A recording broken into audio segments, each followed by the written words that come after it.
Hello, everybody. Welcome back to the I Fox and Juice podcast. I'm your host, Juice, and I'm here with my co-host, the fuck you scorched earth mentality to my Tony Ferguson, Reen. Scorched earth? He's saying fuck you to everybody, isn't he? Yeah, I guess so, huh? He's kind of pissed off that Dustin is taking the fight with Conor because he feels like he's being a sellout or something. Usually we open this up with something more general, most of the times not even MMA related, and usually we'd reserve something like this for the headlines or something like that. But I think as of late, just anything regarding Conor is just all bullshit and hearsay. So I think this is the way to open it up, just in the cold open, not really putting it on the docket, just totally shooting from the hip, because I don't even know if Conor's worth our time anymore. I mean, I love Poirier and I love Ferguson, but anything regarding Conor, I just feel is just like tainted. Yeah, I don't really give a fuck about him, but he did say he's still going to give the foundation $500,000. He's still going to do that. Conor? Yes. And it was in his tweet. And Dustin did respond and said something like, they're going to open up like a boxing gym or MMA gym. And yeah, I guess the fees will be free. The kids will just have to bring in like really good grades or something. Damn, okay, I didn't see all the detail. I mean, I know that there was the big thing, the whole kerfuffle with Poirier and Ferguson. The fight didn't get made because of money. Regardless of whether Poirier is a very giving individual or not, obviously, if you follow MMA, anybody who listens to the podcast know that he's all about the children. He's much like Wu-Tang in that sense. Dustin Poirier is for the children. He wants that money because he wants to help people out. He's a genuinely good guy like that. But even if he didn't, even if he just like, hey, I want to get paid out, let him. You know, if it's for him and his family, that'd be cool too. But we know where that money's going to. If Conor's genuinely going to do this, cool. Good that his money goes to something positive, not just fucking blow and hookers. But I get Tony's mentality. Yeah, I don't know what's going to happen with this fight, though. Even if it doesn't happen, I hope he still gives the money. I hope Conor still does the right thing and just gives him the money. It'd be nice if they get this fight going and Dustin gets some money in his pocket, too, as well as that $500,000 for the kids. But, yeah, I just hope he doesn't back off from it. He probably will because he's an asshole. I know it's not a smart bet either way. If you had to bet your house that Conor McGregor would not welsh on his bet to give money to Dustin Poirier's foundation, or for John Jones to give $100,000 to the charity of whoever can defend the belt 6-7 times, who do you think is going to stay true to that bet more? Jesus. It's between them two? Yes, you have to bet your house, Reen, right now. Oh, if this goes wrong, you will lose your house. Who are you betting on? I would not. Gun to your head, Reen, you got to. I will shoot me. At least my kid will keep the fucking house. Jeez, man. No. Honestly, like, to put it to myself, it is a hard question, which is why I asked you, but I think I'll go with Conor. Just because you have the money to burn, I think 100 G's will hurt Jones more than $500,000 will hurt Conor. That's the only reason I'd go with him, but yeah. I might lose my house, man. And I don't even own a house. I'm just getting kicked out next month. Yeah. Not reliable. Not reliable. They're both not reliable. I have to bet my home on an international terrorist. I love that line. Fucking called him an international terrorist. Like, hey, is he wrong?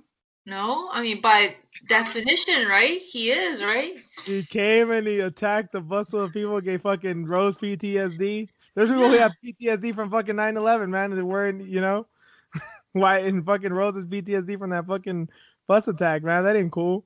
Yeah. Fuck that guy. What the hell? Yeah, so he is a terrorist. I mean, it wasn't for a political or religious purpose. It was just him being an asshole, but he fucked him. And then, of course, who was it? Ray Borg and Michael Chiesa, who got injured, fucking took him out of their fights. Jesus Christ, man. I really think people have forgotten about that. Maybe it's just because Khabib kicked his ass so dominantly, but that still happened, dude. That it's like kind of up there with. It's been in the news a lot now because of the Twitter beef with Izzy and Jones. Is like people are remembering that Jones hit a pregnant woman and booked it. I think now, like we need to bring that back with Conor. He's not on the scene, but still, don't forget, he gave Rose PTSD. Yeah, I think the casuals want to forget that their god did that, right? I The think a man lot did of that. hardcores too, man. Like I'll be honest, I forgot about it a bit. Shit, I didn't. Again, and even me, that's why I said that. Like I think because Khabib just beat him so dominantly, it's like, not that he's forgiven, but it's like, yeah, you're a joke. Like, Yeah. like I guess you paid for that because Khabib just whooped you so fucking bad. Yeah, he did it for Artem in his honor. All that security. Okay. His camera crew they were just allowed to go back there. Yeah, I didn't forget about that. And I think I want to say that if I remember correctly, I think Dana said that the Mac Life guys are banned and they're not going to cover any events. I'm pretty sure that didn't happen. I'm pretty No, sure they're still covering events. they are. Yeah. They are. They're still up and running. Yeah, bullshit. Again, another reason I want fuck you money. I want those lawyers. I want that amount of power to just be like, yeah, I have a very problematic MMA news website, but you're still gonna let me in because I got all the eyeballs and I got all the money. Oh god damn it. Just give me like two lawyers, just two good ones. I can finally be my free self, man. I'm gonna continue to bring this up on the podcast because I don't think my life will be complete until I get there. I think that's my life goal now, Reen. We've been talking a lot off air personally about our goals as of late. I think that's my goal.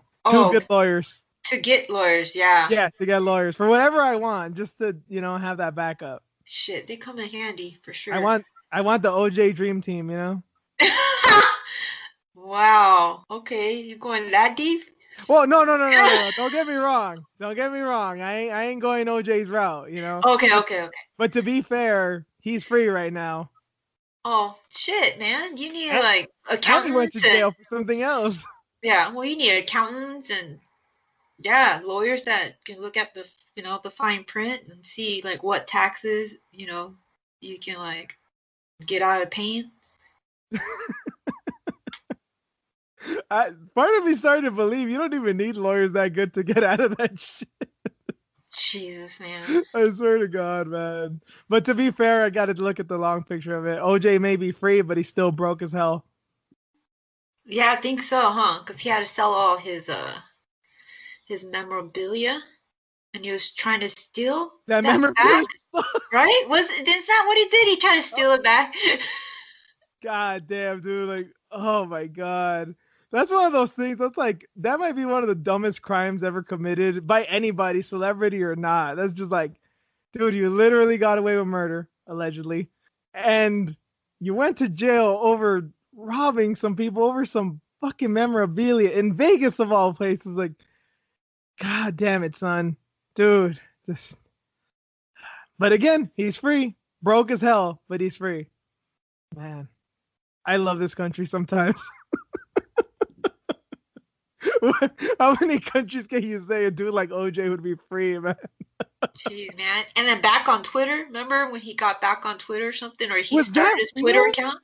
Yeah, I think so. Wasn't it? Clearly it was him doing the videos, but like, was it him running it? Or I kind of felt for a long time that like he was just doing these videos and like posting them maybe like on YouTube or something, and someone did a separate Twitter account. But I don't know, to me, I'm like, there's no way this dude's on Twitter, especially with the way he was tweeting. Nah, this is just way too on the nose. He can't be thumbing his finger at shit like that. Like, nah. Yeah, he published that book, right? He came out with that book, If I Did It. So would you put it past him?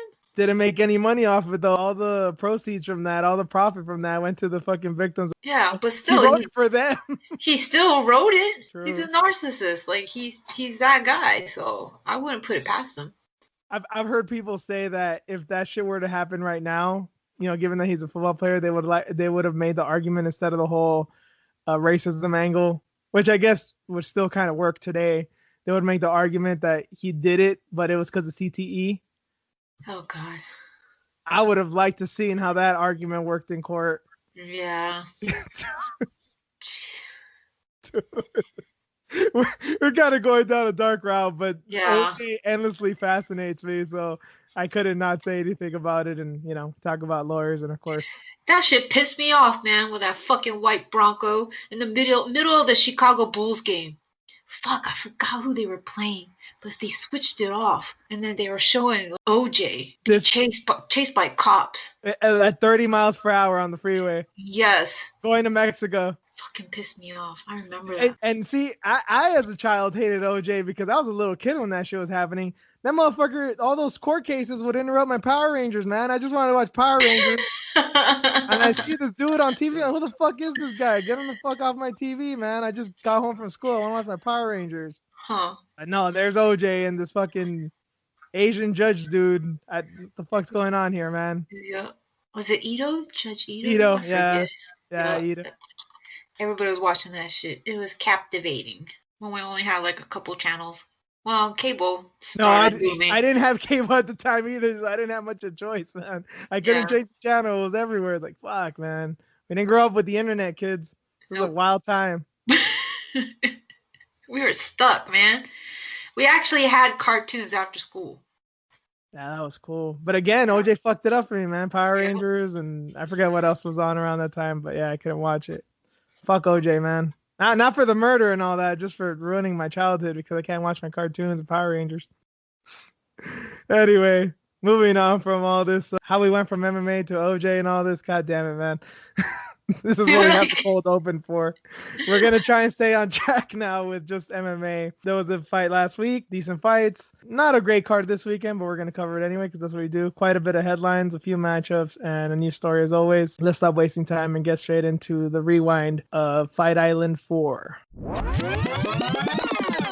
We covered Loma Lookboonmee versus Jinyu Frey. It kind of went the way we thought, right? Just kind of a showcase for Loma.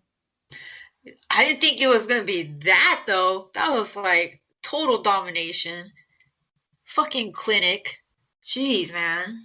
It was beautiful to watch. I mean, I'm glad it went all, was it 3 rounds, right? Mm-hmm. Yeah, I mean, it wasn't even close at any time. I think even Jin took her down once or twice, right? But even it didn't really matter. And then towards the end of the fight, I remember Loma being able to stuff takedowns. So at that point, it was like, yeah, this is just a Muay Thai fight. Now you're just fucked. Yeah.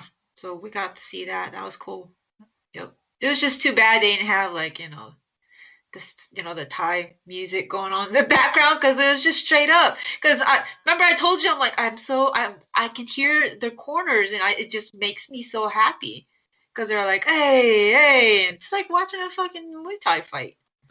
I'm glad that there's no. I know this is sacrilege, especially to someone that has trained in Muay Thai and.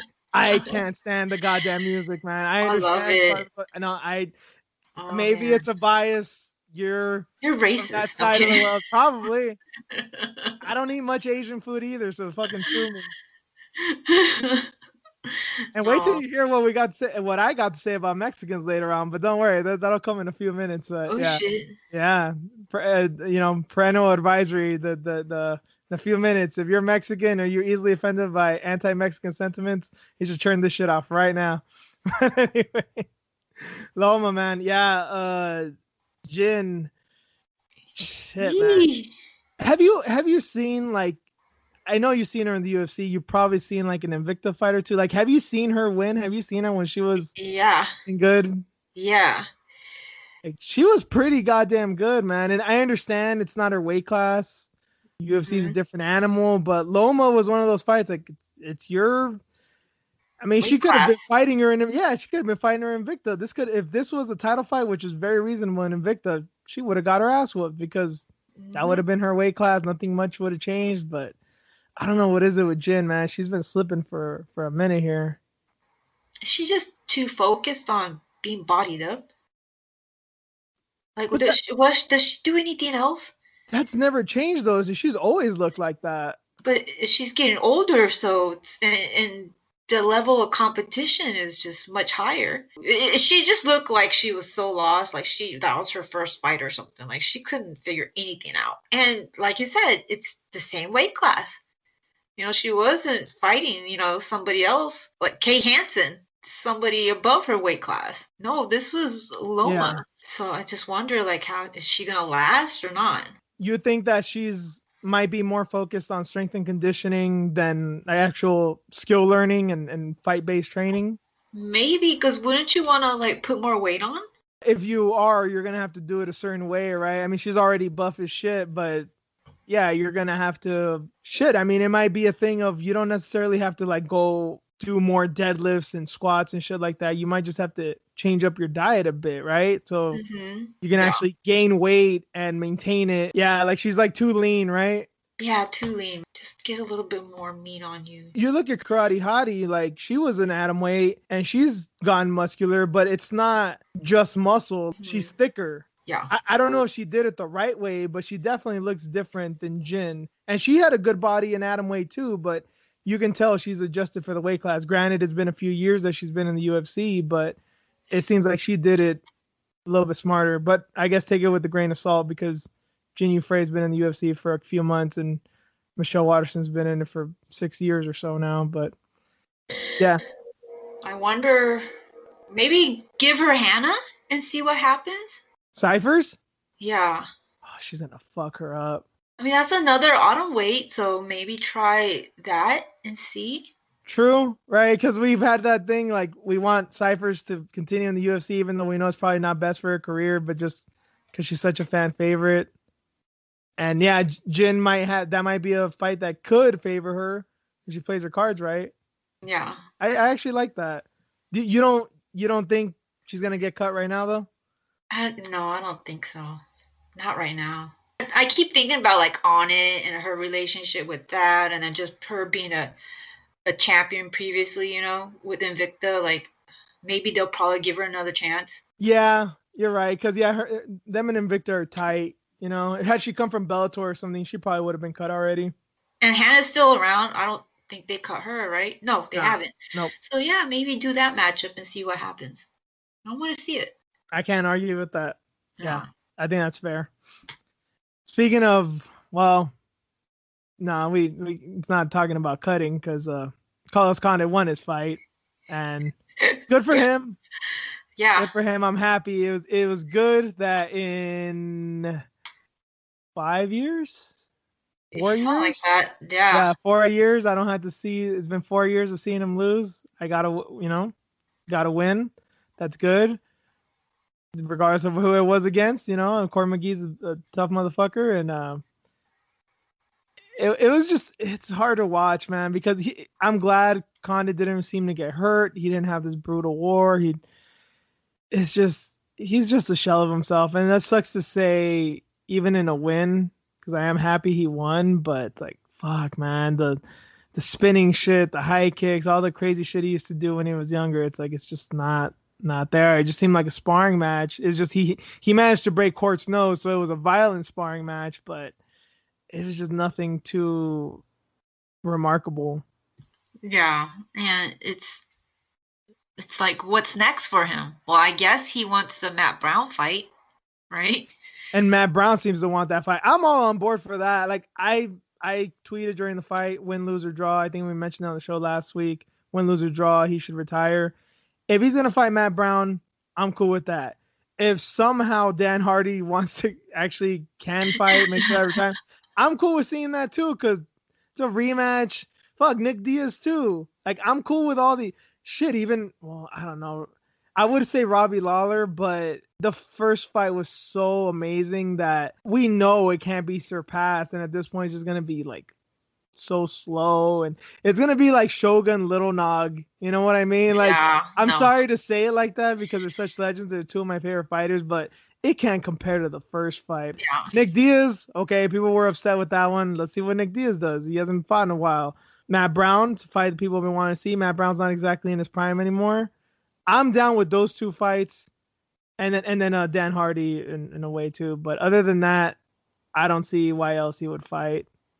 That shit's so funny. I guess Condit was saying something like, "Is he gonna show up?"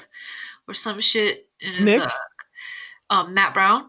Condit was saying something about, Oh, yeah, is he gonna yeah. show up? And then I guess Matt Brown saw like the tweet on it. He's like, yeah, fair enough. I was like cracking up. He's had a lot of injuries, right? I mean, I think that's what he's kind of alluding to, Yeah, right? Because I think he's yeah, pulled out, what, 2 or 3 times? yeah. So if they can put it together, that would be a fun fight. And maybe that would be his last one. Cause what's next after that if he does win? What does this mean? Well, I just saw this like late last night. Did you know he has his own line of jeans now? Who? Condit? Condit. Weird, right? What? Yeah, Is it only available in New Mexico or something? I've never heard of this brand. It's called, I don't know how to pronounce it. I think it's Scene, Sene. I don't know I don't know if they're like a high-end brand or they're just getting started or they're trying to be like some Levi's, Lee, like you know what I mean? Like denim worker dude type company, Dickies or something like that. I don't know, but I guess in November he's doing like some custom fit jeans, and he's saying that like he can even like squat and throw high kicks in them. So I'm gonna assume they're kind of expensive. They're like for the quote unquote athletic active person. So they're probably gonna be like $80, $100. They're probably not gonna be cheap. But I'm like, Oh Carlos shit. Condit, man, what? He has his own coffee company too. You know, like I applaud him for doing his own thing, man. It's just things you would never expect. He's not really on social media a lot. You know, he's not Sean O'Malley. He's not putting his name out there like that. So even me as a hardcore Condit fan, I was very surprised with that because he has a cult following. So it's like, yeah, people know him, but he's not Sean O'Malley. He's not Connor. He's not Izzy. So it's just like, yeah, he's got jeans coming out. I'll buy them as long as they're not like Interesting. $300. I'll buy them. I'll Huh. Shit. put I them on can do layaway or kicks some with them? shit. Yeah, imagine like I wonder too. I wonder if they're for women too, or I don't know. Maybe if I buy them, Reen, I'll let you know. Maybe you don't mind wearing some boy jeans. No, I don't. They're supposed to be custom fit anyway, so. Yeah. Damn, good for him. I ain't seen shit around here though. What do you mean? Bad joke. You said the company's name is Scene. Oh wow. You just flew over your head. Well, again, I don't really even know if that's how you pronounce it. Sene. You know, it could be French, like Sene or something. I don't know. I don't know. I don't know. I never heard of this company, so yeah. Sorry about that. Oh Lord. I can't catch them all, Reen. I'm not a fucking Pokemaster. Yeah, I went with a lame joke myself. But yeah, good on Condit. Hope he gets a fun fight and only a fun fight if it's not retirement. And I hope he makes a lot of money with his jeans, although I don't know. Who the hell knows? You know, I don't know many people. And have you ever heard of any MMA fighter or any fighter in general with like I know with t-shirts and stuff, but jeans? No. He might be the first. Yeah, I mean, I would think Cowboy would come out with his own. Right? Like in partnership with like Lee or something, like Wranglers. Yeah, he would be like the one. Yeah. Right? That you would picture coming out with a jean because he probably works in jeans all the time. Oh, he's a literal cowboy, yeah. Yeah, so. Or Ben Askren with like board shorts, you know? Yeah, flip flops. Fucking polos and fuck Ben Askren, man. But what I'm saying is, it would make more sense. Everyone knows Ben Askren dresses like a fucking stoner, and Sean O'Malley kind of has that swag. So yeah, jerseys with his name on it. Yeah, coffee and jeans. Interesting, right? What a weird dude. Condit's still a weird, interesting guy. So I wish him well, man. Wish the dude well. See what happens. I know you're probably excited to talk about this fight, man. We differed. Yeah, in this fight, I think I went with Peña because I couldn't trust GDR's grappling, and boy, was I wrong. I'll eat crow on this one. I'll have my moment to shine in a few minutes here, but yeah, you were fucking right on this one. God, Peña hasn't changed at all. She's another one. It's like, okay, when are you going to evolve? Granted, yeah, she's been out because of, having a baby and injuries and whatnot too, but like GDR is just, changing her game up. Shit, I didn't know she ranked up all the way to purple belt. I knew she was a blue belt. So she was a blue belt? She was a blue belt when she fought Nunes, I assume, the last year? Yeah.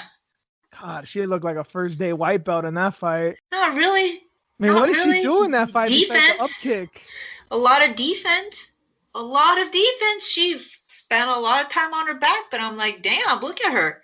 Nunes didn't really like try to do much, though. That was like totally lay and pray on Nunes' part. I mean, I love Nunes, but she wasn't trying to submit her. She wasn't trying to finish her. But still, like, she was paying attention and trying to get out, and she was doing all that she could, like, to survive that shit. So I just had a feeling like, okay. And then Pena being Pena, I'm like, all right, she's probably gonna get submitted by a striker again, and it happened. That shit's funny. Again, like I didn't put any real stock in that because I'm like, well, she got submitted by, you mentioned that with Shevchenko, but Shevchenko's not just a striker. Yeah, she's a Muay Thai world champion. She's very lethal on the feet for sure, but she's competed in grappling. I think she has a judo black belt. Like, she's been around the block. Like, grappling's not new to her. Yeah.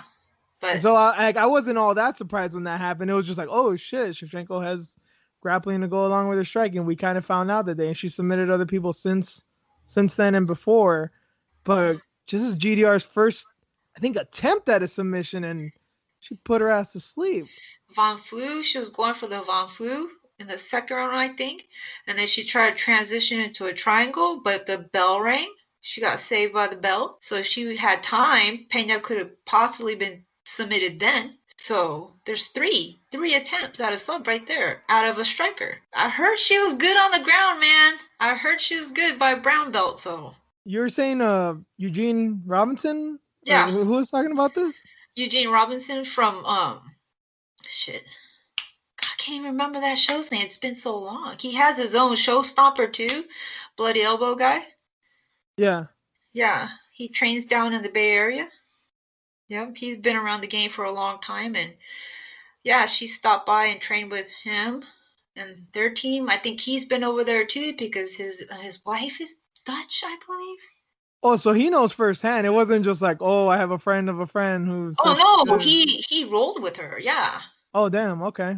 Ever since then, I'm like, damn, for real, it's like that. Like I said, it's like that comfort level, like getting comfortable. She even said in her conference, in her interview, I was looking for that knockout. And she's a striker, so of course she's always going to look for, striking first. That's her bread and butter. Come on. But man, she has grappling too. She has jits too. You definitely seem like you had some insider knowledge there. Not really, you mentioned it. Yeah. Well, you mentioned it, but I was like, full disclosure, I probably mentioned this before, but I don't listen to a lot of MMA shows. Nothing against any of you guys out there. It's not that I think I'm the shit. It's just I try not to let other people's opinions warp mine. I try to have my own opinion, so that's the only reason why I don't.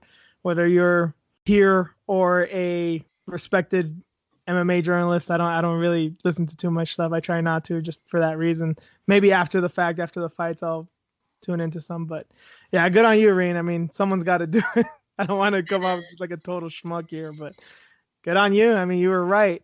But when you're wrong, you're wrong. And I was trolling you with home and all this shit, but I kept telling you the new Mexican is superior, and you didn't want to listen. That's some bullshit, man. Aldana looked like she didn't belong in there, period. She didn't know how to cut off the cage. I don't even know what her corner was saying. Did you hear them say cut the cage off or anything like that? Okay. Did you hear them say like shoot or do something else? Two things. One, on the commercial breaks and when they went to the corners, they didn't always go to Aldana, so there's only so little information I know anyway. Two, they had an interpreter, and it was the goddamn Brazilian interpreter. Why the fuck he's trying to translate Spanish, I don't know, because the little that I heard was not accurate. The only thing I could hear out of her corner, obviously they're talking to her in Spanish, which I would have understood. What I made out of what Grasso was telling Aldana was to pressure intelligently, but he gave no details on that. He wasn't saying cut off the cage. He wasn't saying throw a high kick, counter with a right hand. The thing that was most baffling to me, it was not just the fact that they were not prepared for Holmes' usual attack, which people should be aware of by now. It's not just that. This was an open stance fight. Holly Holmes is southpaw. Aldana is orthodox. She didn't even seem like, at the very least, I'd be like, okay, the one thing they would teach her is like, get the outside angle. Do not let her get the outside angle. Even if you can't, if you're stuck in the moment, if you can't cut off the cage, if you don't really know how to tag, just get the outside angle so she doesn't get in on you. That didn't even seem even a priority, but even a thing that she was aware of. It seemed like, yeah, like she's never fought a southpaw before. Maybe she actually hasn't, but the fact that she wouldn't even prioritize that or even seem like she had any knowledge of that really worried me. And like, I was putting a lot of stock in like, okay, COVID may have really fucked her up to shit. Maybe she barely trained for this one because maybe she was having bad days. Maybe her lungs are still not completely healed. Who knows? Who knows? And then I don't know how it is in Mexico too. Maybe she's training in a garage too. I don't know. But the fact that she didn't know that, it was like, it seems like you just got up off the couch. Yeah, it was so bad. It was just going around in circles, and I just got tired of it. I shut it off. I was getting dizzy, man. I was like, this is some bullshit right here. She did nothing. Even if her corner didn't say anything, just her being a fighter should have at least tried to make some sort of adjustment. That didn't happen either. It's just the same thing over and over again. She wanted to get hit by Holly. She was running into those punches. And good on Holly for starting off early. That should have told Aldana right there, oh shit, this is going to be a game. This is going to be a different game. Because she started off first. Holly started off first. I don't know, man. That just was so disappointing. It wasn't even a competition. I told you.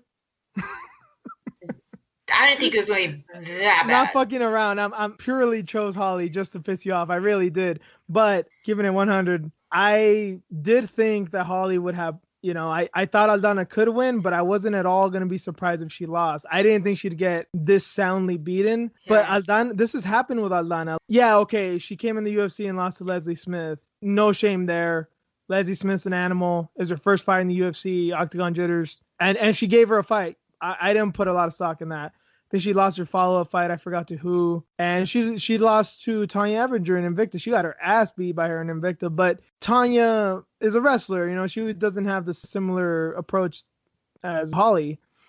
But that fight was never close. And I was like, okay, maybe it's one of those things like if she can't get her groove going, she's just going to get her ass beat. Tanya beat her ass way worse than Holly did. She finished her in the third round, I believe. But she's frozen up before. I can see it happening. And as much as we want to talk about Holly's predictable striking and her usual plan of attack, she still beats girls with it. And Aldana's not exactly immune to that. So I'm like, this is probably the best striker she's fought. No doubt. And man, I had a lot of flashbacks watching Holly move and do what she did of, honestly, the Ronda Rousey fight. We were talking last week about, I was thinking about when are we going to let earlier. this go? It's like, well, fuck, Holly still has it. Clearly, She schooled her the way she schooled Ronda. Yeah, I was thinking about that earlier. I'm like, it's just similar to the Ronda fight, but worse because this lasted 5 rounds. Yeah, I kind of got a feeling about that like a few minutes in when Holly kept putting her lead hand up, like straight in front of Aldana. Like she's done that before, but she did it a lot with Ronda. And it's because she knew this girl's such an inadequate striker. She's just going to fall for the bait of hitting my hand. Because I don't know, that's just the thing when you're not that competent in striking. I can parry, I can use this for defense and just come over the top with the left. And sure enough, she just kept landing left hand. Like she never lands that left hand very well. She was landing it to the face, to the body, which I was pretty impressed by. Leg kicks, body kicks, high kicks. She was landing like almost at will. It was amazing, but at the same time, like I do not know. I also feel with Aldana that she had an identity crisis. Like Aldana's a very defined outstriker, as is Holly. And I don't know if she's never fought one, because the thing is that bugged me is like she trains with Alexa Grasso, who's a very good boxer puncher. Like Alexa Grasso can get in the phone booth and switch it up and go to the body and go to the head and left hooks and uppercuts. Like she's a very good boxer, and she's a different type of boxer than Aldana. And they train together, so you'd think she'd kind of learn those skills, but it's like she froze up. I can only throw on the outside. and she keeps moving, so I don't know what to do anymore. And she kept on trying to kick with Holly too, which is not a bad thing, but like she didn't mask it with punches or follow up with punches. She would just throw naked kicks out of range for seemingly no reason. Not even like I would understand if she threw them just to like get her in range. She wasn't even doing that. She would just throw them just to throw them. Yeah, create something. Like get her to maybe react and like get you on the ground and maybe, just maybe you have a chance. But even then it's like, no. And good on Holly for finally showing something else. She almost submitted her. Yeah, finally we see some groundwork. We see some wrestling. Like that, John. Like, fuck, finally. There's some evolution here. I can't knock her for that. Well, kind of. We are 81 episodes into this podcast, and you finally give Holly Holm some credit. Kind of, but I was thinking earlier too. I'm like, man, this girl's never really worked. She's never really worked. She's always in the gym. Always. Ever since she was a kid. Always in the gym. And finally, at this age, she's evolved. That's what baffles me. You didn't have to work. You don't have to take care of kids, right? You spent all this time at the gym, and striking is all you just worked on. But you didn't want to come in, in the UFC as just a striker. But look how long it took you. So that's what baffles me. It's like you are so privileged. Do you realize like how privileged you are? And maybe that's why I'm like, damn, I'm like jealous of her or something, like envious of her, like, because even like Michelle Watterson, she's married, she has responsibilities, she has a kid, and she didn't really start this on like that early either. She was a ring card girl. She didn't live in the gym like Holly did. She trained karate when she was young, and she was a ring card girl. Like, yeah, say what you want about quote unquote having a job. That's a job. She wasn't fighting. She wasn't in the gym constantly. Let me just try this. I just wanted to lose some weight, and then just never left the gym. Yeah, she had a husband, but they didn't have kids. That just baffled me, man. I'm like, finally. Because I expect more from her. She's just fucking awesome striker. It's like, can you do something else? Can you show something else? If you just show something else or do a little bit more, you would be such an awesome fucking fighter. And then maybe, just maybe, you would elevate this fucking division. No. I'm not trying to even defend Holly here because I've never really thought about this until you just mentioned it. But I do think that it may have something to do with her boxing background. And I'm not saying just like, oh, she used to just throw hands, so she's still getting used to throwing kicks and grappling and all that. You can make that argument, but she's been in MMA long enough. She's used, and obviously her main weapon is her left high kick, so she has no problem using other weapons other than her hands. But the level of boxing in the women's divisions back in the time was like so infinitesimal. It was like there was nothing there. It's like there was such a small pool of talent. She got beat twice, beat both those girls, and not even like in a really outstanding fashion. So she never really had to upgrade her boxing game too much. Those girls weren't that great. So I think she just had that same mentality going to MMA. Like, okay, I did this much to win. I got beat, but I came back. I beat them too. So, and I didn't change up much. So if it's not broke, don't fix it, right? God damn it, man. I was going to ask you too, like, I mean, what was her level of competition in boxing? Not great. How was it? Like, then see, like I told you in her DM, she's just mediocre. She lost to, was it Christy Martin? And then I think she beat her. And then she lost to that French girl who knocked her the fuck out. And then she beat her. I forget her name. So she fought like 2 or 3 pretty good boxers, but other than that, it was like not much. And then I'm not sure about her kickboxing record, but yeah, it could have been that. Because trust me, if Holly had her game and she came in right now, I don't know what her weight class would be, but the Katie Taylors, the Cecilia Breakhouses, Clarissa Shields, Siniesa Estrada, these girls right now, these girls are fucking badass, man. They'd them off the floor with Holly. If like that level that they're at right now, I mean, women are in the Olympics now. That wasn't even a thing. That wasn't even a thing that they were talking about back then. Damn, see, and just her talking about, I want to be a 2-time champion. It just sounds like all she cares about is just trying to chase after titles, whatever she can get. Again, boxing, it's all about the titles, and they're pretty easy to get in boxing. See, and that's, man, see, my suspicions were true. It's a mentality, I take back that compliment. I take it God damn it. Well, I was thinking too, like, you didn't really even defend it. How could you be proud of that? Like, God damn it. So you're not really a true champion. Sorry, Ashley. my God. Oh my God. And I think I made a pretty good case of explaining her mindset, whether you agree with her or not, but you're like, nah, fuck her. She still ain't shit.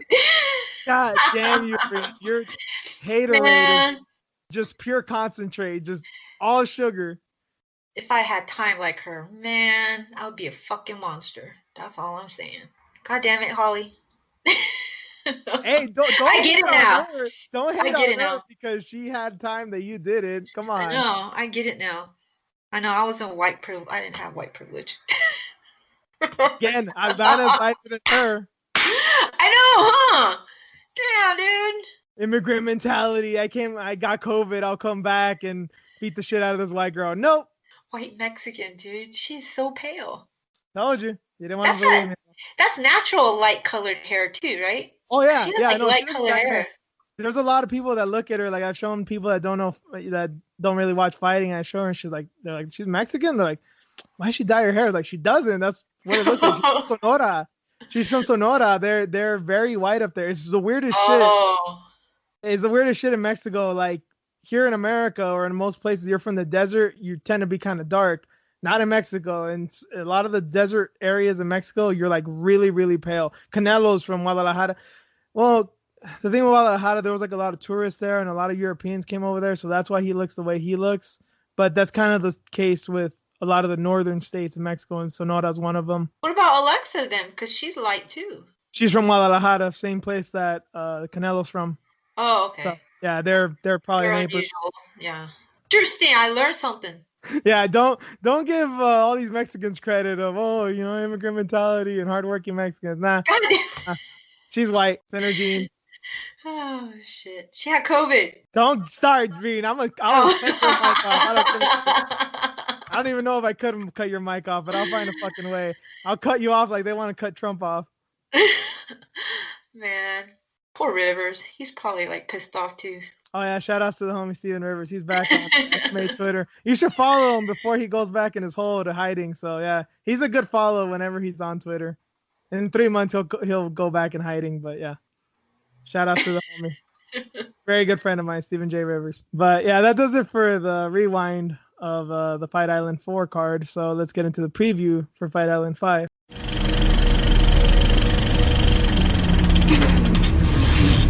All main card fights here. Nothing too crazy on the prelims.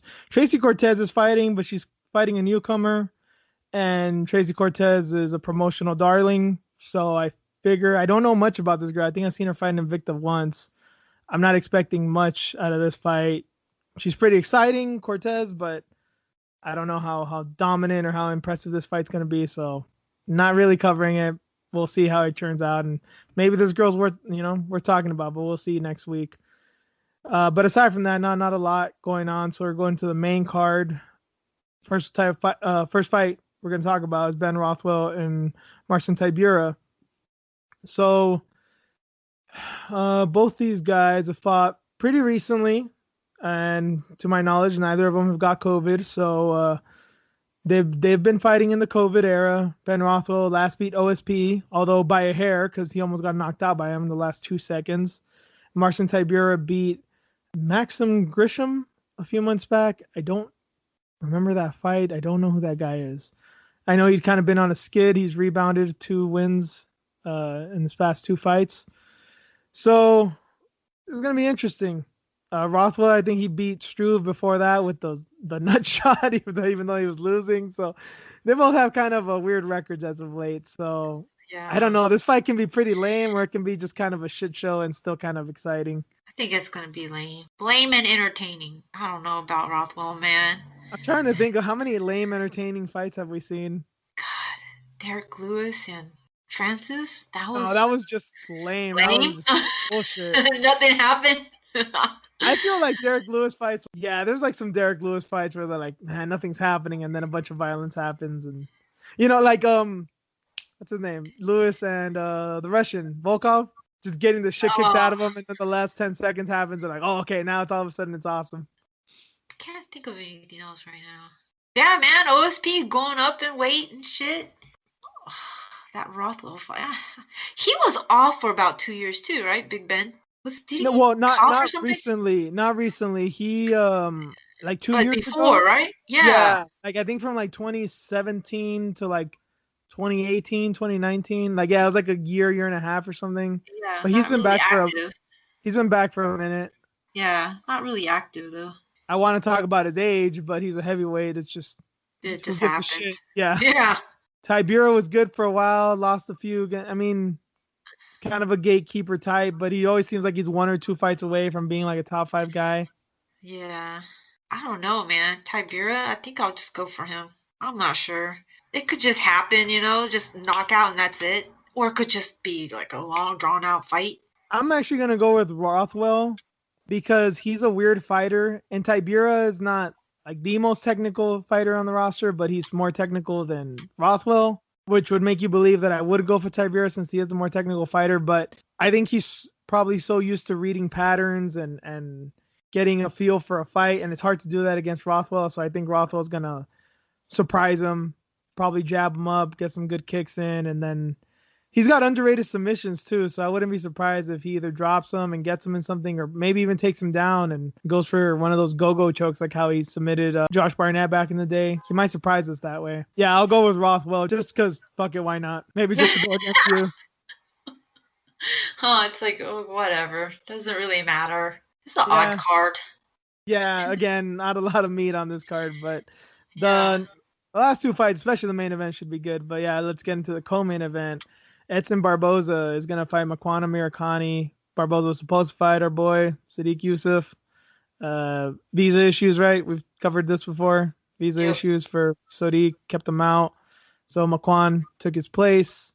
And Edson's still out featherweight. He lost to Ige in his last fight, but it looks like he's still staying at the weight class. Yeah. And Makwan won his last fight. I think it was by submission. Danny Henry at UFC 251. And Barboza, lost to Ige in July. I think the last time they went to Fight Island. I still think he won. I think you and I had a discussion about that you didn't really think Barboza won. Yeah. He's been on a weird one, man, because before that, it was like the Felder fight. Oh, that's right, which he should have won as well, right? Yeah, so he's been like on a weird one. I think he lost the previous fight too. So I think he's on like a 3-fight losing streak right now. But not really. Yeah, but not really, right? It sucks. And then now he has like this short notice fight with this kid. Like, what is he, like the Ryan Garcia of MMA? The little pretty boy? Damn, like that? Right? Is it? Yeah, I guess all the girls are all going crazy over him. Women love him like how women should love Luke Rockhold. You think Luke Rockhold would get this much attention, but and this dude I guess being a foreigner helps him out here, right? Because he can speak English, but he knows when to shut the fuck up. Yep, exactly. He knows. He's quiet and mysterious. Yeah, don't be like Luke. Mr. Finland. He's not really a kid, right? He's 31 or something. 30 yeah, like I think he's like my age, yeah. Yeah, he just looks like a kid because of that baby face. Yeah. Yeah, short notice fight though with a monster like Edson that has like a chip on his shoulder. Yeah, I mean he should probably come out like a man on fire for this one, right? Yeah, I hope so. I mean, 3-fight losing streak. Yeah, the fight before that was Justin Gaethje. Oh, that one was bad. That was a legit. Oh lie. God, yeah. That was a bomb. That one. Man, I gotta go with Barboza. Yeah, I'd like to be a contrarian and say Makwan because of his wrestling and he's wild and his submissions, but aside from what we just talked about, his chip on his shoulder, coming off a losing streak and all that stuff, like, yeah, I just think the skill differential, Barboza doesn't get taken down too often anyway. Makwan's a very good wrestler, but he still doesn't have a lot of the other aspects of the game, so I don't know how he's going to get in on him successfully. And I kind of feel like we're going to have a highlight reel here. I'm remembering the Benny Dariush fight when he flying kneed the shit out of Dariush as he was coming in on a takedown. I can totally see that happening here to Makwan. I don't know if you remember that one. Yeah, Dariush beat the shit out of him for like 2.5 rounds, and he was boxing him up, and he just went in for a single, kind of sloppily, and he just got kneed to the face and knocked the fuck out. God, I think I do remember that one. It's been a while. Yeah, it's been like 2-3 years, but he can pull that out of nowhere, man. He's still got those instincts. Yeah, interesting fight. Second fight at featherweight. I mean, he looked good against Ige, so I would think that the weight cut wouldn't be an issue. Yeah. And he fought at Fight Island before, so I assume he has the routine down of how much to cut, when to cut, the whole deal. So Yeah, I'm not too worried about that. He was there when they didn't have air conditioning, right? Or no?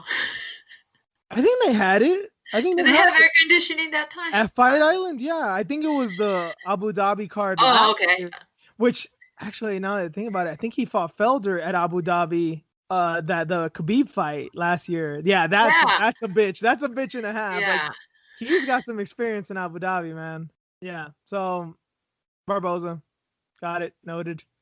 Main event time: Corey Sandhagen and Marlon Moraes. Marlon Moraes coming off a controversial win, Jose Aldo, and Corey Sandhagen coming off a total devastating loss to Aljamain Sterling. High stakes for both, right? Moraes won his last fight technically, but not a lot of people feel he did. He's got a lot to prove. Yeah. And Corey probably has even more to prove since he lost. And I mean, shit, I think even he said himself that it was a dominating, embarrassing loss against Aljo. Yep. Good on him for owning it, but it's always one of those things that shit, maybe it's affecting him more than he wants to admit, and he still can't get back in the right headspace. That tends to happen sometimes too. Yeah. Dude, I don't know with this one because Marlon could possibly gas out, getting pieced up by Corey. And Marlon said something like, Corey is like a better version of Dominic. Kind of. Yeah, I've heard people compare Sandhagen to like a bantamweight Carlos Condit, like in his prime. Kind of wild kickboxer, submissions. I kind of get that comparison too. Dominic Cruz is because of his footwork. It's like it's kind of hard to make that comparison, but yeah, he's definitely nifty in some ways. Yeah, so I wonder if he'll be able to keep up with that and just saying something like that. It's like, wow, at least you recognize it that he's really good. You know? Holds him in high regard. He's not gonna underestimate him for sure. Right. So yeah, this is so interesting because Marlon beat Aljo, right? Yeah, I mean, it was a while ago. It was like, what, 2-3 years ago? And it was, I think it was, what, 2 minutes into the fight, a devastating head kick. Yeah. Oh, technically that's right. a knee. Technically a knee, yeah. Yep. And then Corey got beat by Aljo. Got that little triangle going. I'd like to see what Marlon would do against Aljo now. I mean, you know, I loved Marlon and I had a thing against Aljo, but I'm not going to sit here and lie like they're not on different levels now. You know, back then it was kind of even. Now, I don't know. Marlon's older. Hopefully he's smarter. Worked on his gas tank. I'm going to go with Corey, man. Just that reach and just that the skill level, this footwork. If he is Dominic 2.0, then cool. Yeah, I want to see it, especially with this cage, right? I think that's going to be an advantage, the cage size. He's going to be all over the place like Holly. Just get out of range. Don't give him a way to, like, you know, to wrestle him or get him against the cage or anything. That's actually a good point because Marlon seems to like to fight right in the middle of the cage. Like, he's one of those guys, like, he wants to be right inside the monster logo. And, like, that seems to be where he's most comfortable at. And Sandhagen, I remember the fight with Sunsao. I mean, I saw that one live, I believe. That was a 241 last year. And, yeah, he was Sunsao, being a pressure fighter, had him a lot against the cage, but he couldn't really do shit. And he was still outworking him, still outstriking him. Okay, you made some good points. You've convinced me. I kind of feel like Marlon still might win, but I'm going to mark out a bit and go for Sandhagen. I think Sandhagen brings a little bit more to the division. I like Marlon, but he had his chance against Cejudo. I don't mind the Jose Aldo fight. I think you can make a good argument that he did win that fight. I guess for the sake of a little new blood, I want Sandhagen to win, but I can see Marlon winning. But yeah, again, you laid out some pretty good points as to how he could win if his footwork is on point. We both got Sandhagen there. Let's get into some headlines.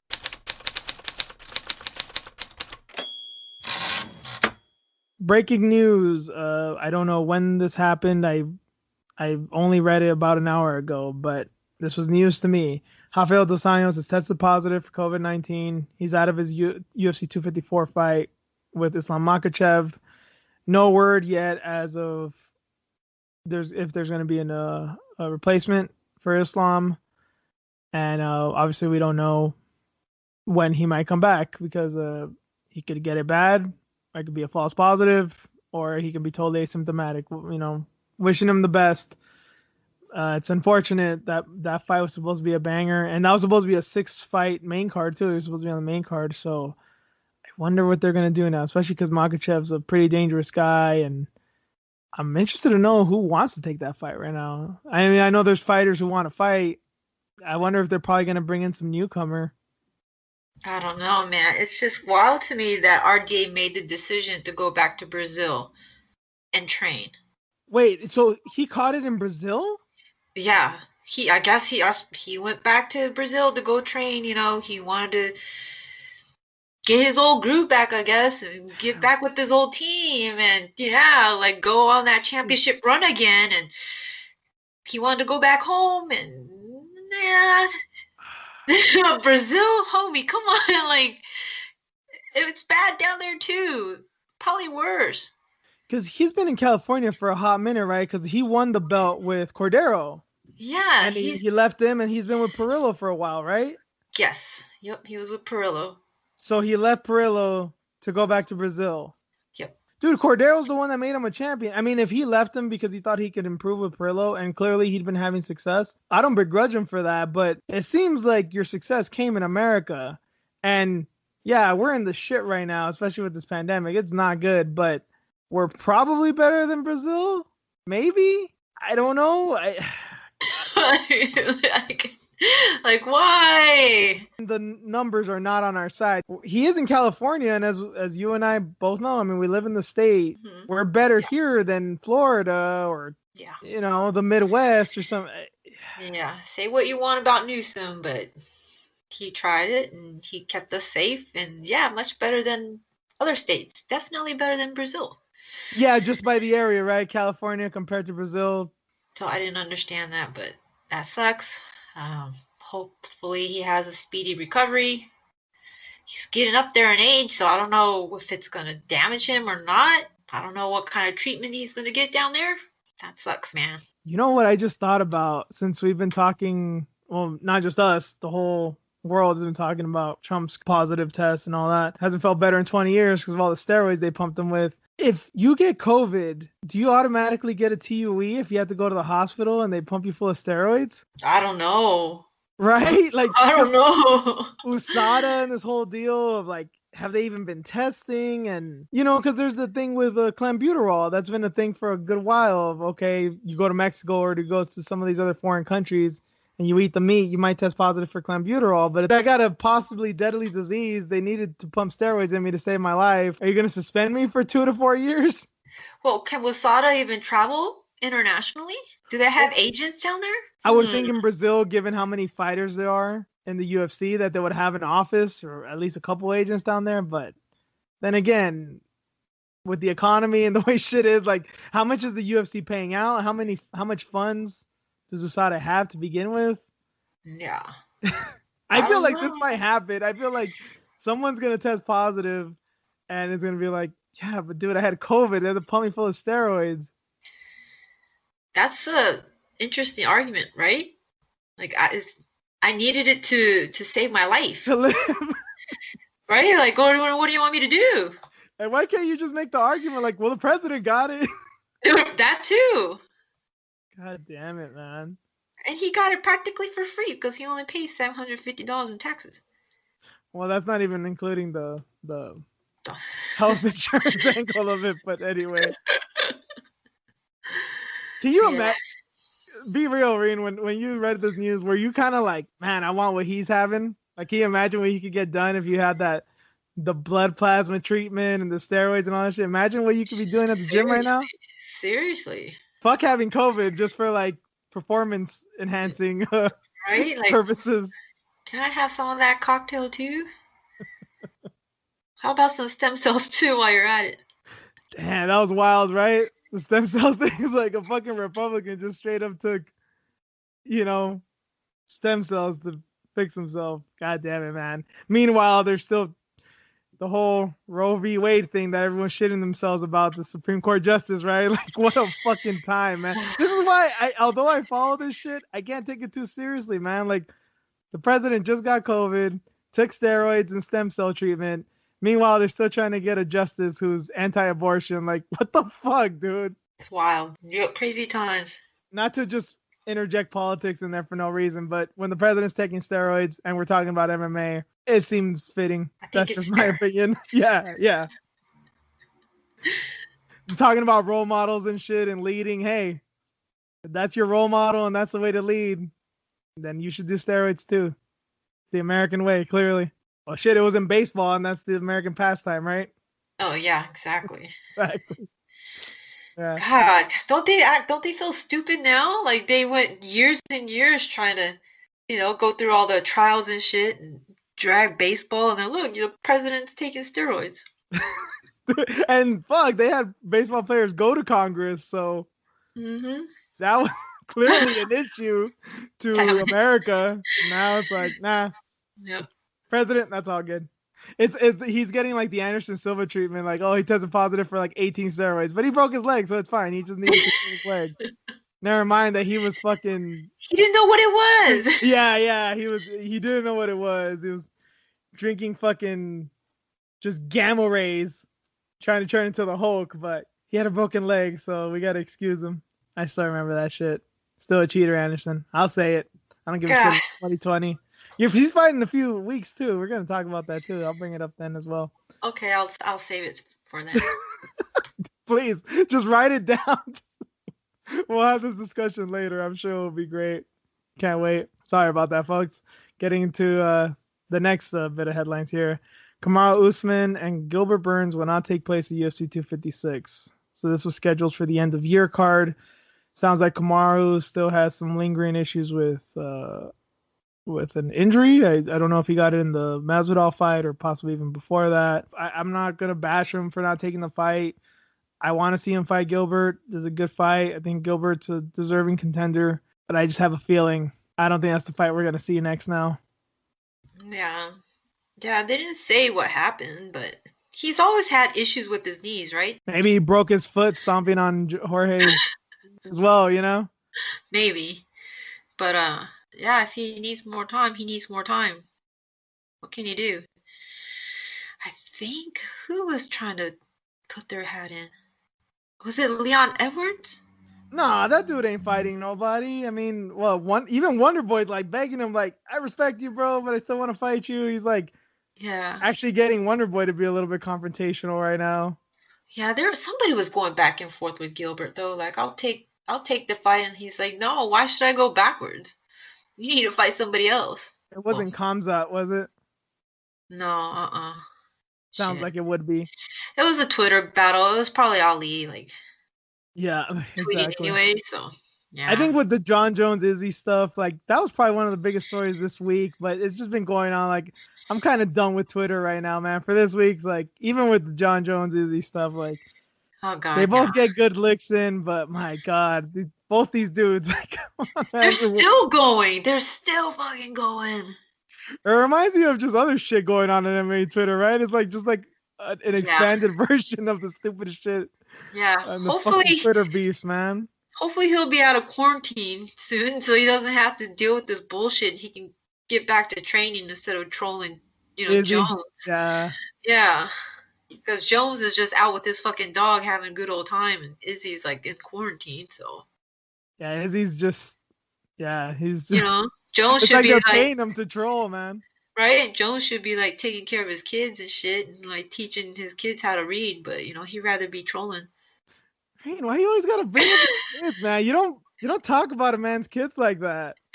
Don't tell him how to raise his kids. It's true though. He's on Twitter so much. I'm like, damn, I keep saying wife.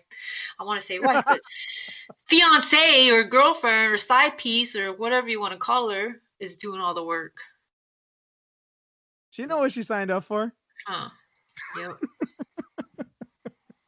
She signed that NDA too, right? Eventually, it'll come. It'll come. Yeah. So RDA's out. Usman's out. Who knows what happens with the title picture? Hope RDA is safe, obviously. So I hope he comes back strong. Hope this doesn't fuck with him too much. So some bad news there. Had to open up with that. I guess some other bad news. I don't know if you want to say bad news or just interesting news. Lance Palmer and Kayla Harrison are threatening to sue PFL for breach of contract for canceling the 2020 season.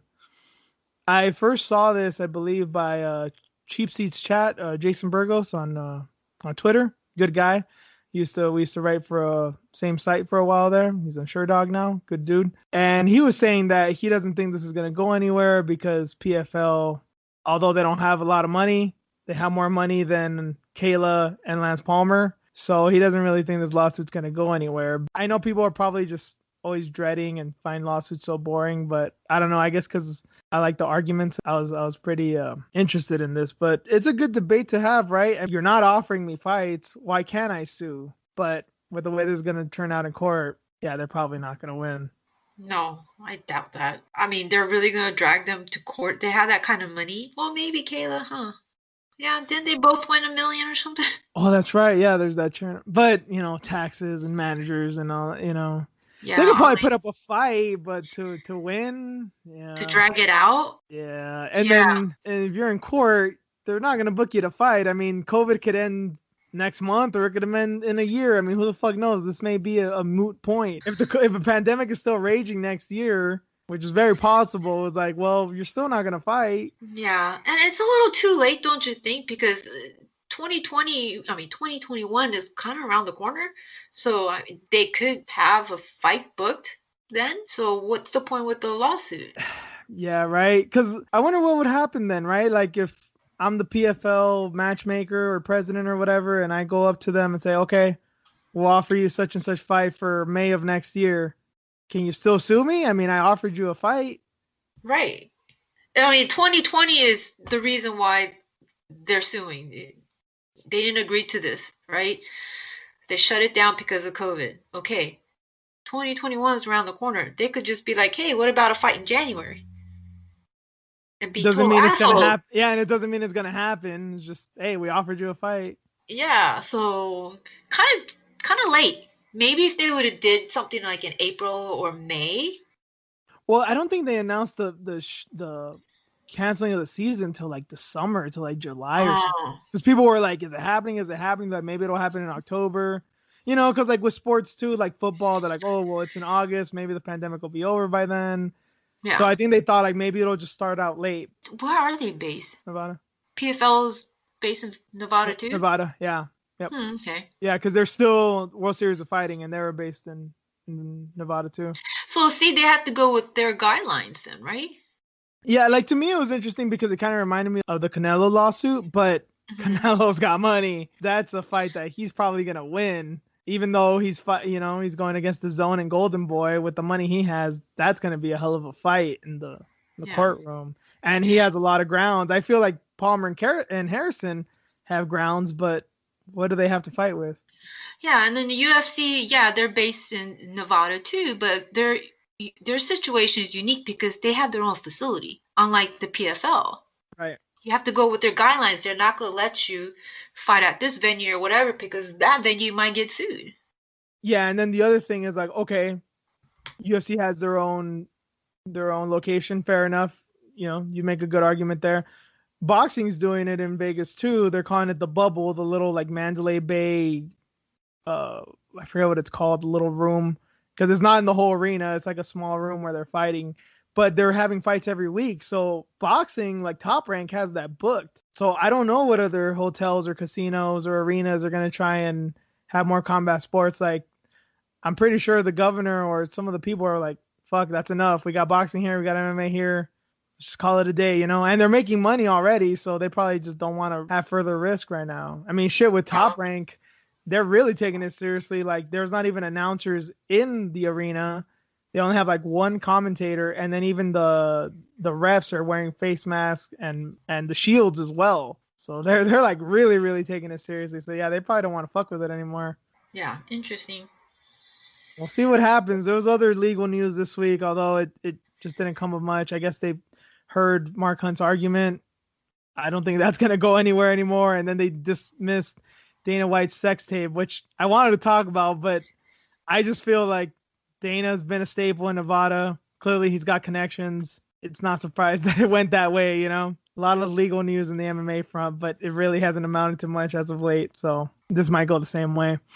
Yeah. Another bit of news, Bellator fighter Tywan Claxton rejected a $250,000 a year tech job to pursue a Bellator title. So you brought this one to my attention, Reen, and I think this is more your, I'm interested in the legal stuff, and I think this is definitely your wheelhouse.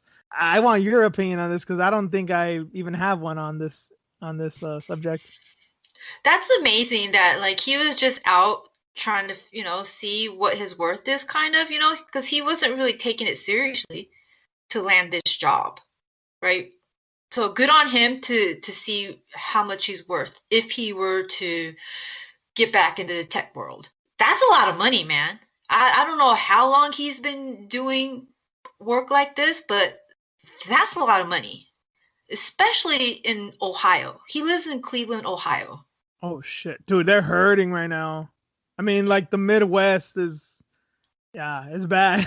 Yeah, I mean, he can virtually work from anywhere because all he needs is a laptop, but just that amount of money in Ohio, damn. And good on him, that he has that option.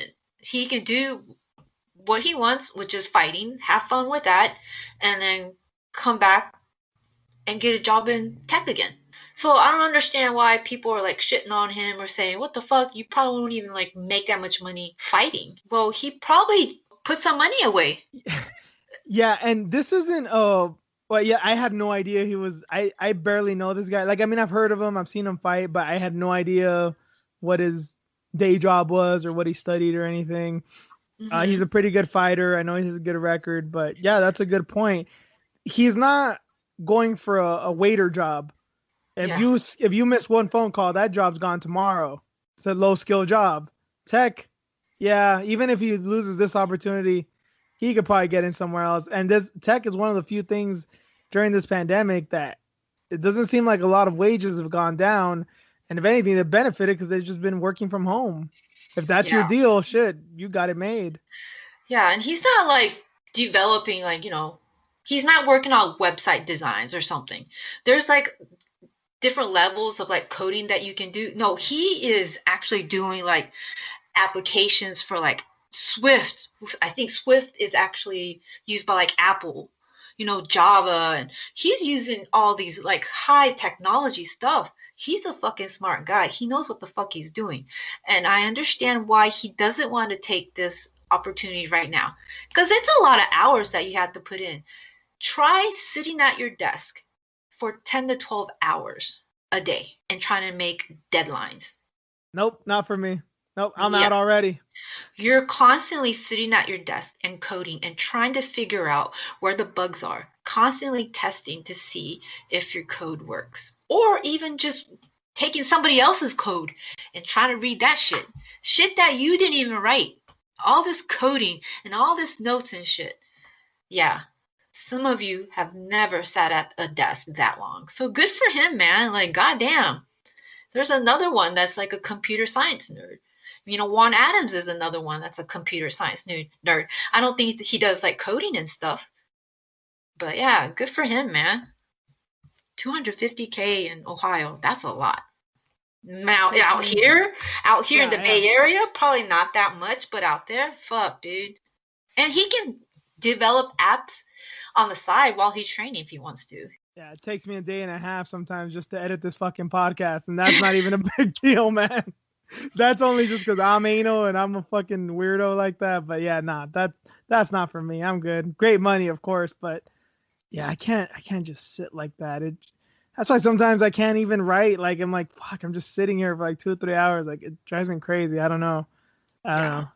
It's tough. I will say that. I don't know shit about this, but I'll say that. One more thing I'll add to that too, to add to your point about it's not the biggest deal in the world to not take this job right now. Obviously, it seems like there's a shelf life right now in fighting, not just because of your health and what opportunities you may have, but shit can get real bad right now with the pandemic, and we may have to shut down. There may not be fights in the near future. You never know.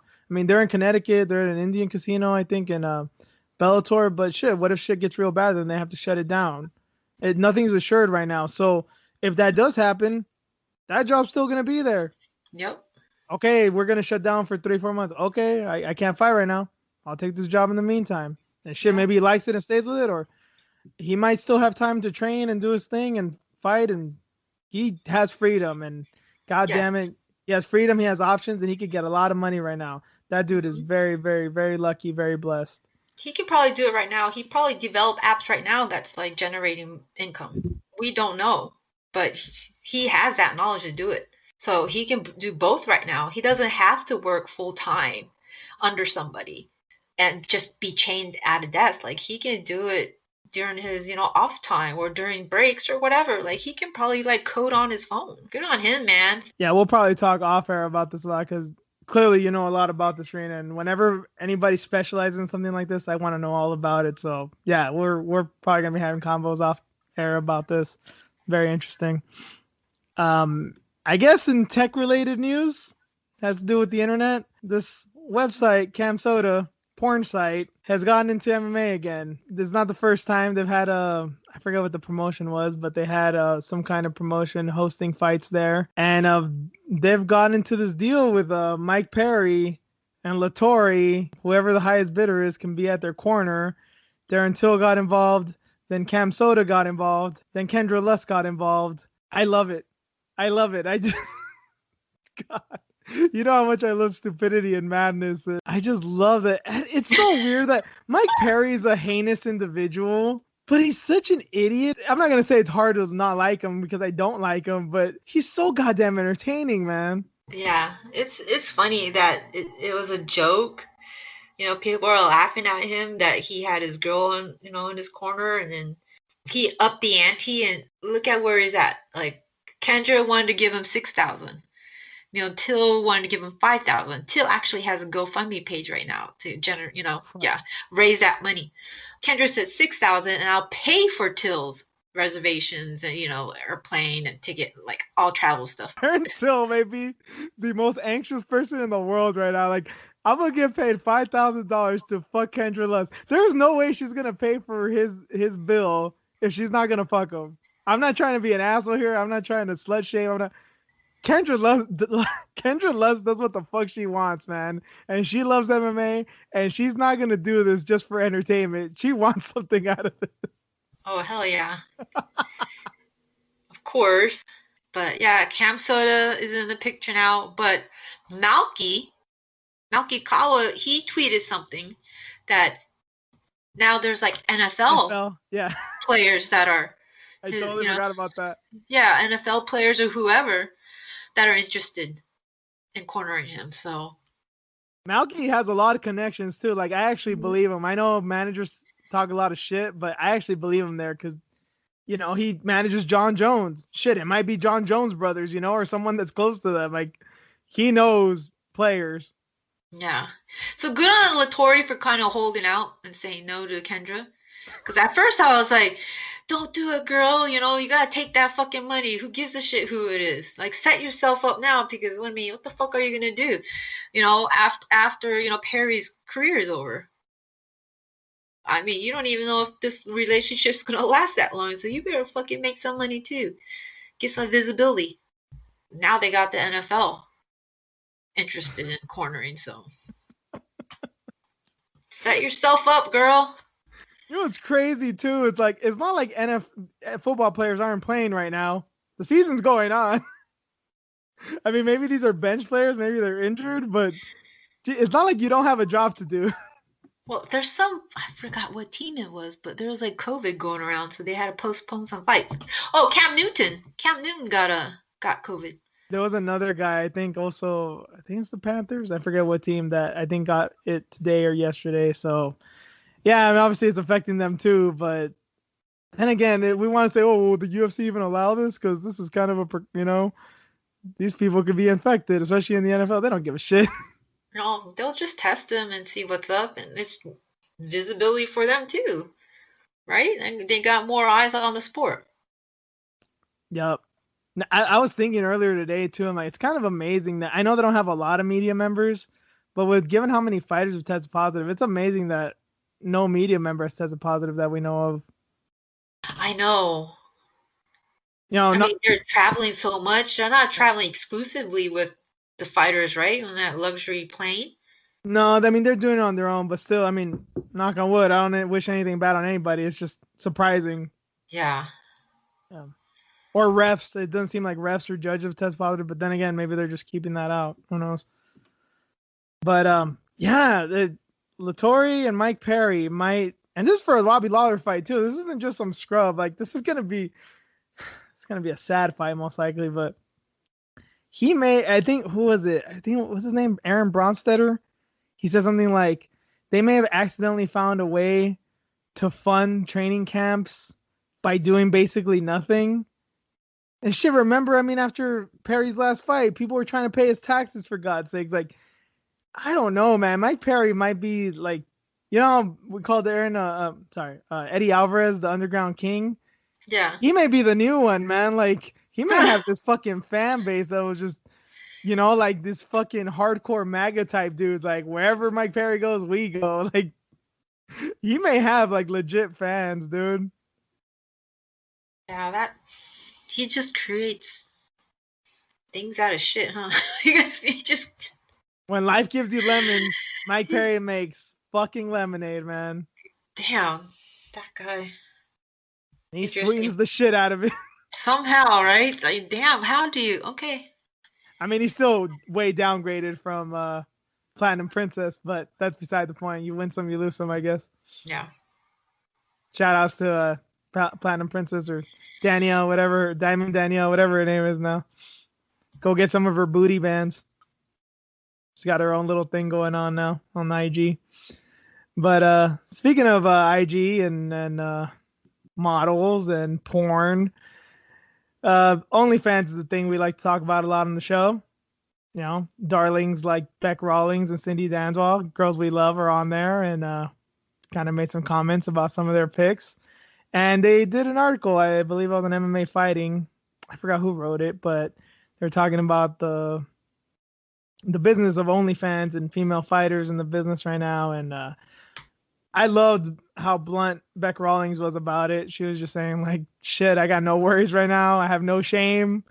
And if it wasn't for OnlyFans, I'd probably be struggling and stressing out right now. But enjoying my time with my kids and training and fight whenever I want. Shit, I mean, I didn't know until reading this article that girls on there make 80%. 80% of the money they make is theirs. Like, God damn, man. I don't know how some of these businesses work out, but that seems like a pretty good cut. Yeah. Yeah, Damon Martin wrote that piece, I think. The original piece. Yes, I think you're right. Yes. Yeah. Yeah, that's a lot of money, man. Up to 25. And they've only been doing it, since the pandemic? Or is it prior to? I don't know what the timeline is.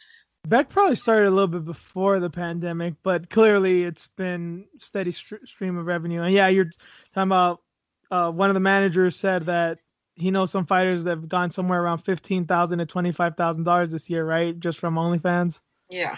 Yeah, Beck didn't want to say her numbers, but a manager said anonymously he knows fighters that have made that amount. Amazing. Good for you girls. Like, especially if you got kids and whatnot too. I mean, can you imagine if you gotta work? I'm sorry. Train. I'm sorry for laughing. I'm not trying to be a dick, but it's funny, right? Because people are like, "You're a mother. Why would you do things like that?" But fuck, these girls got ultimate freedom. They got money in their pocket. They're stress free. I'm not gonna judge you. I'm not gonna be like, "You're a bad mother for showing your titties on the internet." Fuck, man, you're feeding your kids and they're living a better life. Yeah, you're stupid for working a 9 to 5. That's what Beck was saying. It's like, this is basically female empowering. You set your own schedule, make as much as you want, do whatever you want with your time. Like, fuck, man, that's a hustle. All they need is a camera and an area to like take pictures. Like, and they're making that amount and they could still be with their kids if they do have kids, have a life, go train when they can, if their gym is open up, have the money to take care of whatever injuries that they have, like, good for them. And these guys are, they got money to hand over for these pictures and videos and whatnot. So, hey, if that market's there, go right on ahead. Do your thing, girls. There's a girl on Twitter. I don't know her name specifically. I don't have the page in front of me, so I don't want to say and get out someone that probably doesn't want to be outed. But there's a girl on Twitter that I follow that has an OnlyFans, and I guess, I don't know if all or half or some portion of the proceeds that she gets from that goes to fund some veterans foundations. She does it for the veterans. She's paying homage to the country with a fucking OnlyFans, man. Like, how can you hate on that? Probably giving more than $750, right?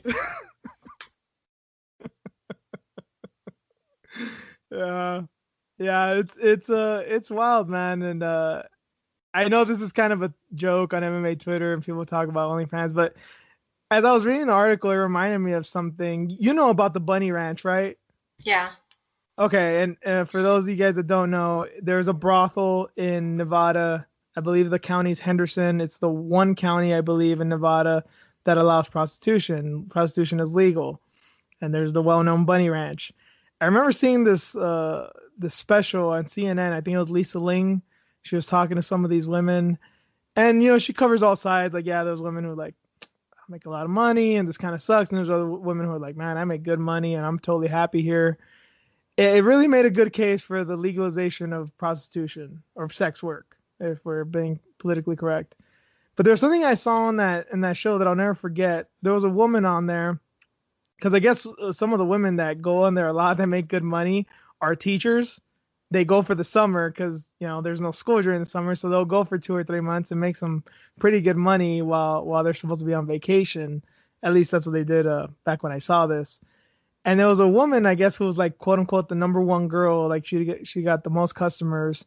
And she was a pretty girl. I mean, I'm not, nothing about her looks or nothing. But the thing that was interesting about her, said that so many guys would go to her because, some of these guys are kind of introverted. They're not very social. They probably don't know how to talk to women. And I guess the reason that she would get so many clients is because she had a Doctor Who tattoo.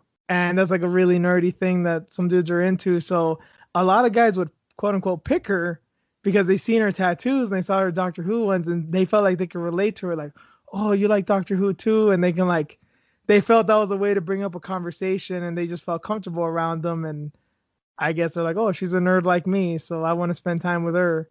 And she ended up making a lot of money just because of that. I was like, damn, dude, like, good on you. Damn, so she doesn't have to take like donations from parents and she can buy all the kids their supplies. And what a good teacher.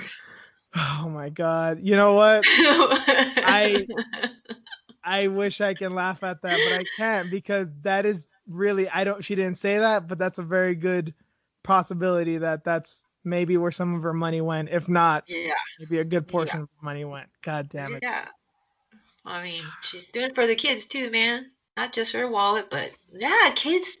I mean, teachers, they have to provide a lot, I don't think she's working at a private school, right? Probably public, so. Yeah, they didn't say, but still, I mean, yeah, it's just interesting. It's a good discussion to be had, and I think people like Andrew Yang, they've been on the campaign trail. They were openly talking about legalizing sex work. I think it's a thing. We're talking about the war on drugs and trying to legalize and, people to have agency over their body. It's a good discussion to be had. And this wasn't just a thing about MMA. Like, I was looking at society overall. It brought up a lot of good talking points, this article. Very good one. Good on you, Damon Martin. And thank you, Reen, for bringing him up because, I was forgetting his name. That does it for headlines. Let's get into a few quick matchups.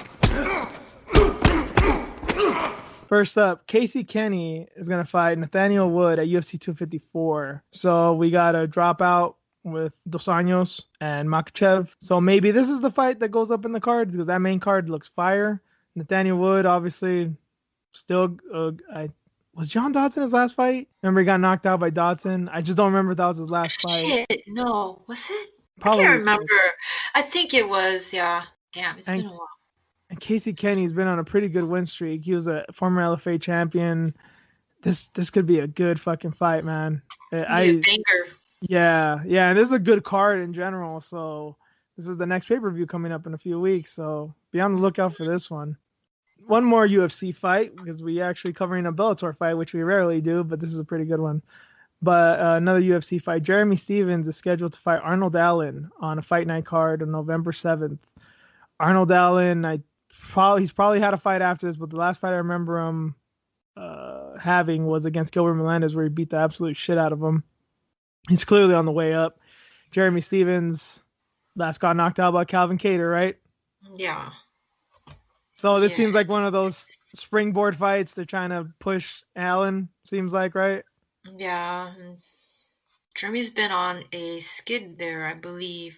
Like 4 or 5 fight losing streak. So, yeah, it's going to be a tough one. Yeah, this kid's good. Arnold Allen is very, very technical. He's probably one of the most technical fighters I've seen in a while. Yeah. Very, very well schooled, little skinny British kid, but man, motherfucker can fight. Yeah. This is going to be a tough one for, man, poor Jeremy. Jeremy still, though, I mean, he just knocks the shit out of people sometimes, you know? Like, this is still a dangerous fight for Allen, but... Yeah. We've seen this fight before, you know, the technical fighter against Stephens, they tend to win. Yeah, and he's probably emotional right now. Why? Because he's been losing? Mm-hmm. Yep. Well, chip on his shoulder, right? Yeah. Good or bad? Damn, it just sucks seeing him like this. Because he was doing good there for a while, and then now he's on this huge skid. Yeah, Jeremy's an interesting one because, like, for years he was like Random Marcos, like win one, lose one, win one, lose one, win two, lose one, win one, lose two, and then he went like on a 4 or 5 fight winning streak, and people thought he was the next contender. And then he started losing, and then it's again like win one, lose one, win one, lose one, lose two, lose three. Like, hey, he's been in the UFC for what, like 12 years now, though. So yeah, it's been a while. Yep. I think like 90% of his career has been in the UFC. Like, that's some shit, man. Mm-hmm. Fuck. Yeah, so good fight. Be on the lookout for that one as well. Moving on to Bellator. Melvin Manhoef. I don't remember the last time I heard that name, man. Melvin fucking Manhoef is back. And he's going to welcome Corey fucking Anderson to Bellator. This is happening on November 5th. Corey Anderson's Bellator debut will be against Melvin Manhoef. This is one of those fights. You know, Scott Coker's not Dana. Dana likes to give you the hardest fight imaginable if you're from a different promotion because he wants to just stick your nose in it. Scott Coker will give you kind of layup fights, but this is one of those fights like Melvin Manhoef is not a grappler, clearly. It's a world-class kickboxer. Well, we know what he can do to people, man. He can straight up spark Corey Anderson. But Corey Anderson could also wrestle the shit out of him and embarrass him. And I don't know what's going to happen. Yeah, this is interesting. Manhoef's up there in age too, but again, like when he knocks motherfuckers out, he knocks them dead, man. He's still got that power. He's no joke. He's like an Overeem, like just keeps on going. It's funny you comparing him to Overeem because his chin may be on the same scale. But then again, Overeem's chin somehow has gotten better with age. God damn it, man. His chin is like a fine wine, I guess. I don't know how that happens. The fucking freak of nature, man. Yeah, but we'll see. I'm excited to see it. I'll definitely tune into this one.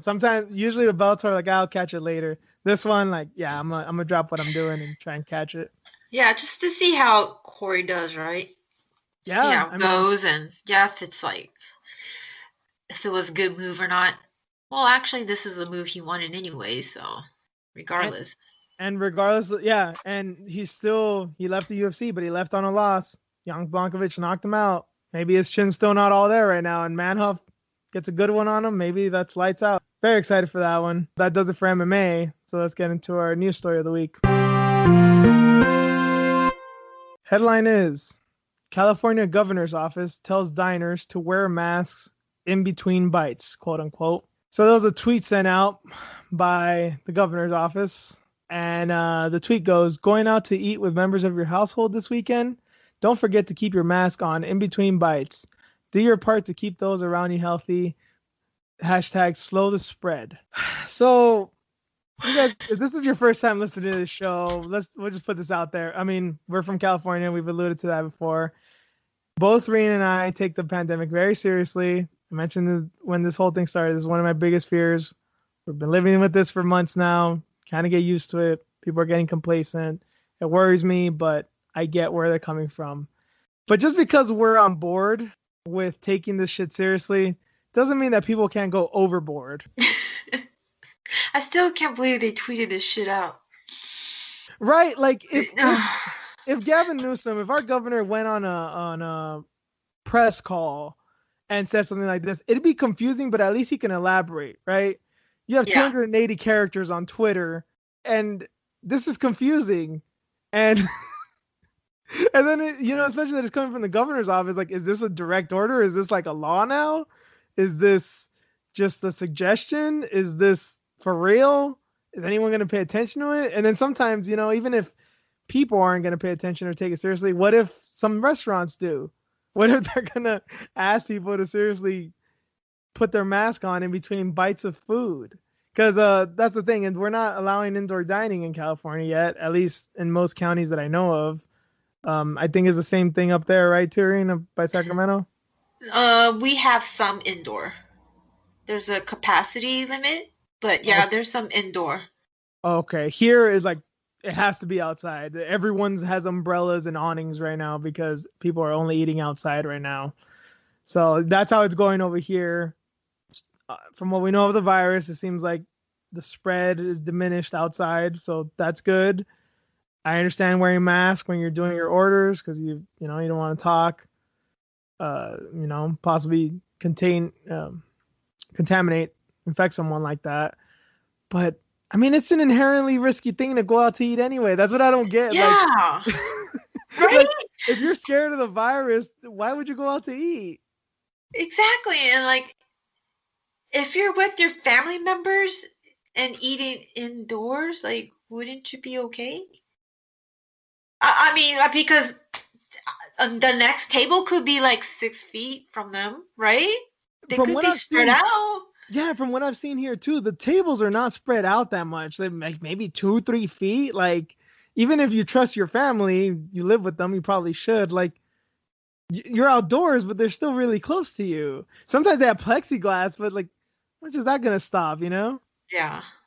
It's still wild to me. Like, I'll like drive down the road or whatever, and I see like people like outside doing, eating outside and stuff. But it's fucking pretty packed, the patio area and whatever. Oh yeah.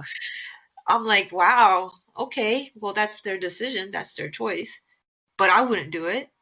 I mean, in a way, I'm like kind of glad because, like, all right, at least these restaurants are making some money, especially that a lot of these seem to be like mom and pop shops. Like, good on them. Right. And I'm good someone supporting them, but like, damn, dude, like sometimes there's like I see people like waiting sometimes, like, holy shit. Yeah, that's you really want to go out and eat. Yeah. That's fucking Newsom. It's not even really Newsom, it's just people. It's so fucking stupid. It could have been just some secretary, some intern. Maybe she heard something or he heard something that he wasn't, took way too seriously. I don't know if this was deleted or not. It doesn't really say, but people were like, so isn't that going against CDC guidelines of touching your mask excessively? And I mean, how stupid do you look, Yeah, touching your face. Yeah, come on, man.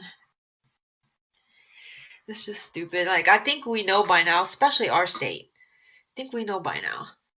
Some of us now that we don't give a shit, right? There's still assholes out there that don't give a shit. But some of us that actually go out, they try. I haven't had like an issue or somebody bitching about masks anymore. Speak for yourself, sister. Yeah, well, you work with the public, so. Yeah. So you see it all the time. Yep. A lot of conservatives where I work and the people I work around with. And Commander-in-Chief getting COVID, nah, still cool. Not a reason to take it seriously still. I know. I thought he would, so maybe other people would, but no. Don't be afraid of it, Reen. It was a gift from God, from what he said. My God, did I miss this one? Oh my God, I'm gonna get on Yes. Twitter. We might have to stop the show like right now, like right now, just so I could get on this. I don't want to waste a second more. Just go on the hill. They were talking about it too. Well, shit, when they have his supporters talking about how he has an advantage over Joe Biden now because he got yeah. Jesus Christ. They're using that angle. Like, come on, really? Biden should get it too, so he can be more experienced at COVID, how to handle COVID. Things crazy white people say. Sorry. Elitist, sorry. Let me just put that out there too. The elitists? Yeah, with the 1%ers. I don't even think you can call them elitists, man. They're just fucking idiots. Well, quotations, they think they are. I guarantee you, I can tell you from experience, it's not just white people saying this. I know it's not. I've seen them. I've heard them. Armenians, Hispanics. Damn you, Armenians. All the time. I hear it all the time. It's fucking nuts, man. We got a month to go before shit really hits the fan, so we're just enjoying our time for now. So I know, right? I'm just like working my ass off at the gym right now because I just know that it's going to get shut down soon. It's going to happen. Hey, at least you got your jump rope now, man. At least you can do something at house. I mean, I know you always do something at the house anyway, but you'll burn some calories for sure. I'm ahead of the game right now, so if I tack on some pounds, it won't be as bad as it was when I first. Yeah, when this shit really, hit the fan. Or maybe you'll just stay where you're at right now. Like maybe you won't lose any more weight, but you won't gain any more weight. Maybe that's a goal in itself. Yeah, that's something I'm not gonna. I have to eat healthy, man. I'm already on this kick. I've been still doing the quarantine workouts this whole time, so it's not gonna do shit to me, except for the weather. I work out outside, so that's the only thing that's gonna affect me. But yeah, that's another thing. The weather changed so dramatically up here. Yep, same down here too. So I think we covered a lot today, even though the cards weren't great. There was a lot of news. Hope we entertained you guys for the past hour and 50 minutes or so. I want to thank you, Reen, for coming on. I want to thank you guys for listening. You can find me on Twitter and Instagram at juice_MMA. Reen? Fox with you on Instagram and Twitter. And you can follow the podcast at iFoxWithJuice, also on Twitter and Instagram. Like, share, subscribe, do what you got to do. We're on almost every platform, Spotify, Spreaker, iTunes, SoundCloud, you name it, we're there. We've also recently been added to allthebelts.com. It's an app. It has a lot of MMA news, boxing news, kickboxing news. It's a combat sports app. And I have a few podcasts on there. I think some MMA Junkie podcasts, some MMA fighting podcasts, and we're on there now too. So if you have that app, if you don't get that app, download it. And you can find our feed on there as well. So thank you to them. We'll catch you guys all later. See ya.